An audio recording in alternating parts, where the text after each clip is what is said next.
জগন্নাথ দেব, যার রূপের মহিমা কীর্তন অতটাও সোজা নয়।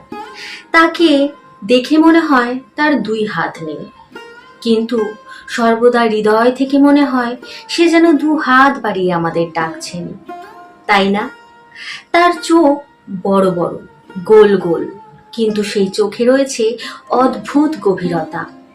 সেই গভীরতায় মাঝে মাঝে মনে হয় শ্রী জগন্নাথের দিকে এক দৃষ্টিতে তাকিয়ে থাকি, কতই না সেখানে তৃপ্তি, আনন্দ লুকিয়ে রয়েছে। তাই তো আমরা আজকে জানবো শ্রী জগন্নাথ দেবের এই অদ্ভুত রূপের মহিমা।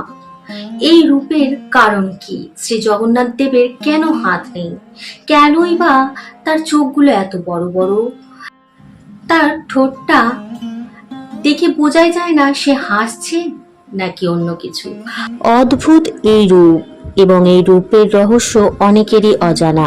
নেই কেন এমন ধরনের দেখতে লাগে জগন্নাথ দেবকে, কিন্তু তবুও এই আকৃতিবিহীন রূপের একটা আকর্ষণ রয়েছে, যা দেখার জন্য দূর দূরান্ত থেকে মানুষ জগন্নাথ দেবের দর্শন করতে আসে। এক ঝলক তাকে দেখার জন্য এই রথের সময় কতই না ভিড় লেগে যায়। তো সেই জগন্নাথ দেবের রূপের মহিমা কীর্তন করব আজকে। আজকে আমি আপনাদের এক কাহিনী জানাবো, যে কাহিনীর মাধ্যমে আপনারা জানতে পারবেন যে শ্রী জগন্নাথ দেবের এমন রূপের রহস্য কি। আজকে সেই রহস্য থেকে পর্দা তুলব। তো চলুন ভিডিওটা শুরু করা যাক। শ্রীকৃষ্ণর এমন অদ্ভুত রূপ অর্থাৎ জগন্নাথ দেবের রূপ সর্বপ্রথম প্রকট হয়েছিল দ্বারকাতে, তারপর এই উড়িষ্যা রাজ্যে পুরীতে প্রকট হয়েছে। অর্থাৎ এই উড়িষ্যাতে আমরা যে পুরীর মন্দির দেখি সেখানে জগন্নাথ দেবের রূপটা যে সর্বপ্রথম তা কিন্তু নয়, এর আগেও দ্বারকাতে এমন রূপ প্রকট হয়েছিল। কিভাবে?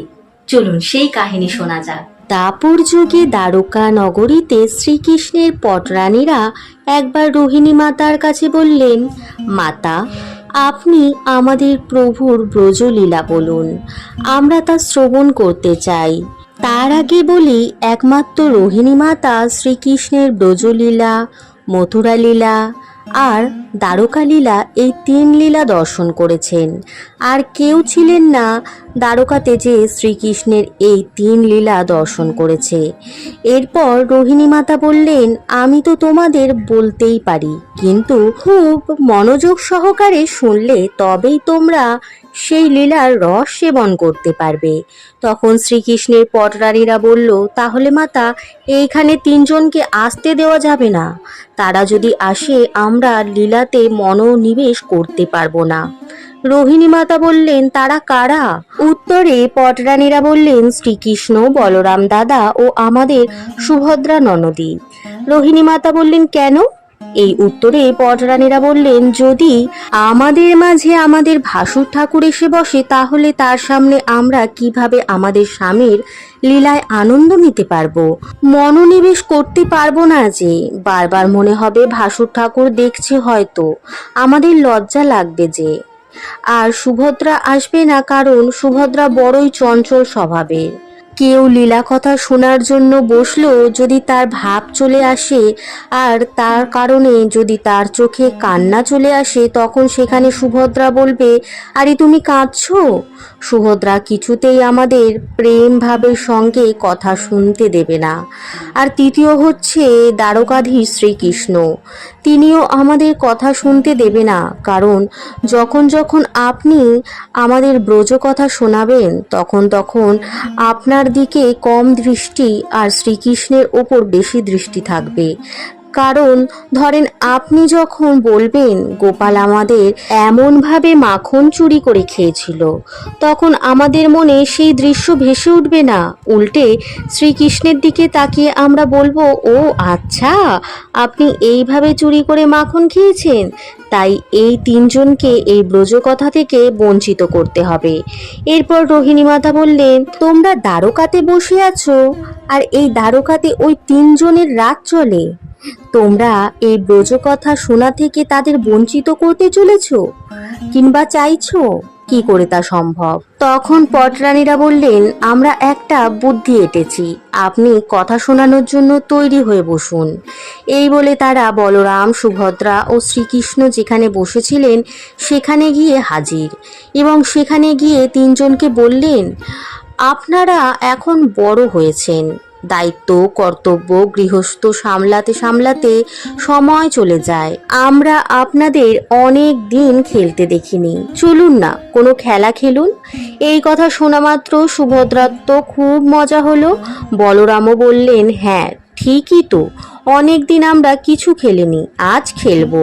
আর শ্রীকৃষ্ণও বললেন, হ্যাঁ অনেক দিন ধরে রাজা রাজা শুনে নিজেকেই ভুলে যাচ্ছি, নিজের আনন্দগুলোও ভুলে বসেছি, আজ তো আমরা খেলবই।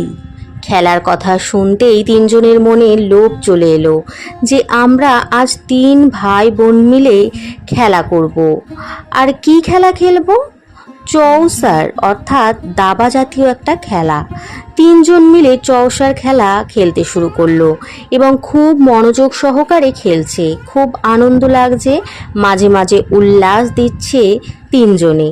রানীরা এরপর দেখলো যখন তারা তিন ভাই বোনে খেলায় মেতে রয়েছে, সুযোগ পেয়ে সকল পটরানীরা সেখান থেকে চলে গিয়ে রোহিণী মাতার কক্ষে অর্থাৎ ঘরে গিয়ে পৌঁছালেন। এই ঘরেই করা হয়েছে আয়োজন লীলা কথা শোনার জন্য। এদিকে খেলতে খেলতে সুভদ্রা তো চঞ্চল, তাই সে হঠাৎ আশেপাশে এদিকে ওদিকে তাকায়, কাউকে তো দেখতে পাচ্ছে না, কোথায় গেল সবাই? তখন দুই দাদাকে বললে, দাদা কি ব্যাপার বলো তো, আমরা তো এইভাবে খেলছি কিন্তু আমার ঠিক লাগছে না, বৌদিরা কোথায়? আমাদের খেলতে বসিয়ে নিজেরা কোথায় চলে গেছে? কিছু তো ব্যাপার আছে। তখন শ্রীকৃষ্ণ বললেন, হ্যাঁ পুরোটাই আমাদের ব্যস্ত রাখার জন্য। এরপর তিনজন মিলে সকল পটরানীদের খুঁজতে লাগলেন। চারিদিকে খুঁজতে খুঁজতে একটা সভাঘর ছিল, সেখানে যেই না প্রবেশ করতে যাবে সামনের আসনে ভাবাপূর্ণ হয়ে বসে রোহিণী মাতা বসে রয়েছেন, আর পুরো ঘর জুড়ে রুক্মিণী সহ 16,108 পটরানী বসে রয়েছেন। সকলের নেত্র বন্ধ, নেত্র দিয়ে অশ্রু ঝরছে সকলের। বালকৃষ্ণের লীলা শ্রবণ করছে যে, বালকৃষ্ণকে মনে মনে দর্শন করছে। শ্রীকৃষ্ণ তৎক্ষণাৎ দাঁড় করালেন দুইজনকে, অর্থাৎ বলরাম দাদা এবং সুভদ্রাকে। কথা চলছে, আর কথাতে ব্রজলীলা চলছে। আমরা যদি ভিতরে প্রবেশ করি তাহলে ভঙ্গ হয়ে যাবে লীলা শ্রবণ, ভঙ্গ হয়ে যাবে এই ভাব আবেগ। এরপর শ্রীকৃষ্ণ দুয়ারেই দাঁড়িয়ে পড়ল এবং শুনতে থাকলো নিজের লীলা। লীলা শুনতে শুনতে শ্রীকৃষ্ণেরও ভাব চলে এলো, সুভদ্রা ও বলরাম দাদারও ভাব চলে এলো। এইভাবে ভাবের চরম সীমায় পৌঁছে গেল, প্রেমের দশম অবস্থা পার হয়ে গেল। আর ব্রজবাসীর কথা ভেবে বলরাম ও শ্রীকৃষ্ণের দুই বাহু উপরে উঠে এলো, তারা যেন নন্দ বাবা যশোদা মাকে দেখতে পাচ্ছে, ব্রজবাসীদের দেখতে পাচ্ছে, আর মনে মনে বলছে, কেউ এদেরকে যেতে দিও না, আমার কাছে নিয়ে আসো, আমার হৃদয়ে। এই প্রেমের চরম সীমায় তিন ভাই বোনের মধ্যে প্রেম এত পরিমাণে ভরে গেছে যে তাদের মুখ, হাত, কান সকল কিছু আর আগের মতো নেই, মনে হচ্ছে সব যেন গলে যাচ্ছে। শ্রীকৃষ্ণের এই রকম গলে যাওয়া রূপ দেখে দেবতারা তাহিমাং তাহিমাং বলে চিৎকার করতে থাকে এবং ব্রহ্মার কাছে গিয়ে বলে, কিছু করুন ভগবান, শ্রীকৃষ্ণ এক্ষুনি জলের সমান হয়ে যাবে, তিনি যেভাবে গলে যাচ্ছে। তখন ব্রহ্মা বললেন, কথাতে যদি ভগবান স্বয়ং কোনো বাধা দিচ্ছে না তাহলে আমরা বিঘ্ন ঘটানোর কে? তিনি আমাদের অভিশাপ দিয়ে দেবেন। একমাত্র যে কথার রসিক সে এই কাজ করতে পারে। এরপর নারদমণিকে সেখানে পাঠানো হলো। নারদমণি এসে আস্তে আস্তে রোহিণী মায়ের কানে এসে বললেন, হে মাতা, আপনি যদি আর কিছুক্ষণ এই লীলা পাঠ করেন, তাহলে আমরা শ্রীকৃষ্ণ, বলরাম, সুভদ্রাকে আর দেখতে পাবো না, কারণ তারা জল কিংবা রসে পরিণত হবে। সঙ্গে সঙ্গে রোহিণী মাতা চোখ খুলে দেখলেন সামনে তিনজন সত্যিই ভাবে গলে যাচ্ছে। তাদের হাত, পা, মুখ আর আগের মতো নেই, সকল কিছু যেন গলে যাচ্ছে। রোহিণী মা লীলা সেখানেই বন্ধ করে দিলেন। শ্রীকৃষ্ণ তো জেদ করতে থাকলেন, আরো শোনাও আমার লীলা। রোহিণী মা বললেন না। এরপর নারদমুনি শ্রীকৃষ্ণের কাছে গিয়ে বললেন, হে প্রভু, আমার চোখ ভরে যাচ্ছে আপনার এই রূপে। কতই না প্রেমময় এই মুখ, আমি যে নজর ফিরাতে পারছি না প্রভু। এমন স্বরূপ আমি দেখিনি আগে, কিন্তু এখন আপনি আপনার প্রকৃত রূপে ফিরে আসুন। তবে কলিযুগে সকলকে লীলা কথার প্রেম দেখানোর জন্য, প্রেমের স্বরূপ দেখানোর জন্য এবং আপনার হৃদয়ে ব্রজবাসীর প্রতি, আপনার ভক্তদের প্রতি কত প্রেম তা দেখানোর জন্য আপনার এই রূপ যেন প্রকট হয় প্রভু, এবং জীব মানুষের কল্যাণ করে। জগন্নাথের এই রূপ কলিযুগের নয়, নাই বাকি 3 যুগের। এই রূপ তো অনাদি, অনন্ত। কিন্তু আমাদের কলিযুগে রক্ষা করার জন্য, প্রেম প্রদান করার জন্য প্রথমে নীলমাধব, তারপর জগন্নাথ রূপে বিরাজ করছেন শ্রী জগন্নাথ দেব। তবে সেই কাহিনী পরের পাঠে আমরা শুনব।